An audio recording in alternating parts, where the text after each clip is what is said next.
Has the jury reached a unanimous verdict? Yes, Your Honor. If you please could hand the verdict form to the bailiff. The verdict form is in its proper order. Madam Clerk, please publish the verdict. In the Circuit Court of the Second Judicial Circuit in and for Leon County, Florida, the state of Florida versus Charles Adelson, case number 2016 CF 3036B, verdict. Count 1. We, the jury, find as follows as to count 1 of the indictment, first-degree murder. The defendant is guilty of first-degree murder. Count 2. We, the jury, find as follows as to count 2 of the indictment, conspiracy to commit first-degree murder. The defendant is guilty of conspiracy to commit first-degree murder. Count 3. We, the jury, find as follows as to count 3 of the indictment, solicitation to commit first-degree murder. The defendant is guilty of solicitation to commit first-degree murder.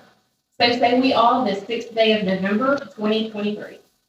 On paper, Charlie looked like success. He followed his father, Harvey, into dentistry. But outside the dental office, a reckless life that never quite settled down. And beneath all that noise, he was still tied to his mother, Donna. Not just loyal, enmeshed. Enmeshment happens when the line between parent and child blurs. When the child's identity gets tangled in the parent's moods, approval, and expectations. For Charlie, that meant he wasn't just Donna's son. He was her extension. Her fears became his fears. Her problems became his to solve. And when enmeshment deepens, it often becomes something called parentification. That's when the child carries responsibilities that belong to the parent. Not chores, not paying bills. When it comes to Donna and Charlie, I'm talking about emotional caretaking. The child becomes the parent's confidant, their fixer, even their rescuer. And it often starts in small ways. A parent venting about their marital conflict with their child, or oversharing about money problems, or leaning on a child for comfort instead of a partner or a peer. At first, it can look harmless, but over time, the child learns one message: your job is to take care of me. That's exactly the role Charlie stepped into. Donna didn't go to Harvey for comfort. She went to Charlie. When she feared losing Wendy and the grandchildren, it wasn't Harvey by her side. It was Charlie by her side. And that's how he became her fixer, the son who carried her fears as if they were his own. Now, I do suspect it was Charlie's idea to bring in outsiders, Catherine McBagua, Sofrigo Garcia, and Luis Rivera. But here's what I also believe.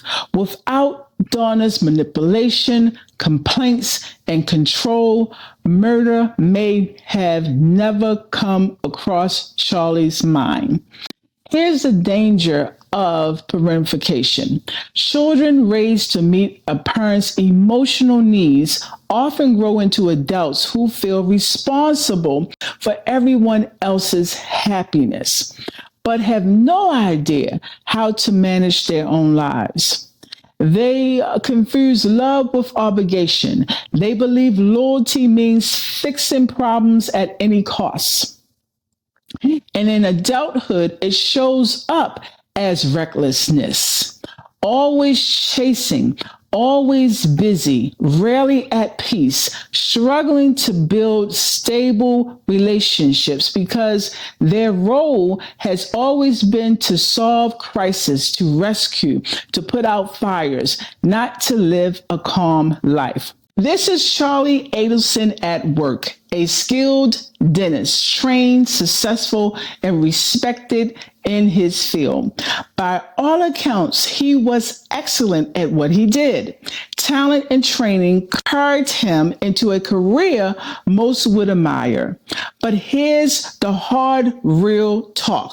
Skill can take you to success, but it's your character that determines whether you keep that success. Charlie had the hands of a professional, but he never developed the boundaries of a healthy adult. Instead, his life was shaped by parentification, being pulled into his mother's fears, conflicts, and control until her burdens felt like his own. When a child grows up believing their job is to protect a parent, even in adulthood, morality can blur. What begins as loyalty becomes obligation, and what begins as love can end in destruction. You can have all the education with all the degrees, a successful practice, a wonderful lifestyle, all the material things, and still lose it all if you never separate your identity from someone else's expectations.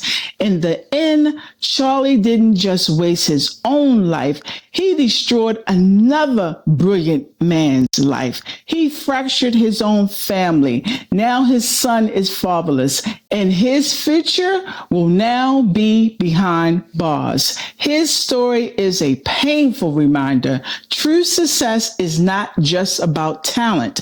It's about building the character, the independence, and the boundaries that protect you from losing everything. I see parentification in therapy all the time. Parents, even well-meaning parents, sometimes bring their children into adult issues.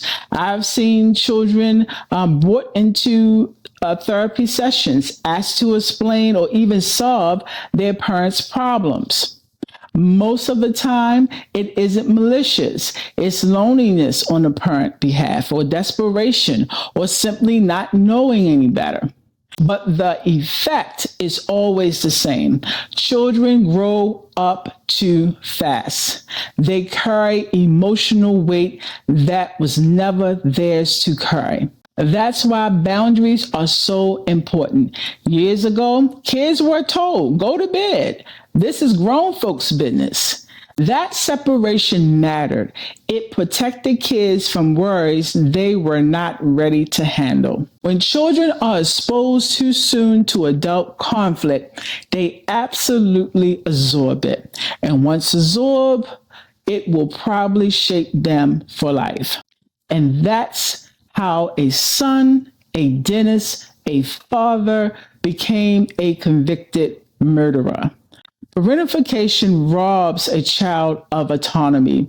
It twists love into loyalty at any cost. And for Charlie Adelson, the cost was absolutely catastrophic. Most of us won't end up where Charlie did, but many of us know what it feels like to carry someone else's burdens too soon. So as we close, I leave you with this. Love should never feel like obligation, and loyalty should never cost you your freedom or your soul for that matter. If this episode gave you something to think about, please share your reflections in the comments. This channel is all about growing community, and I will see you next time. Take care. Bye-bye.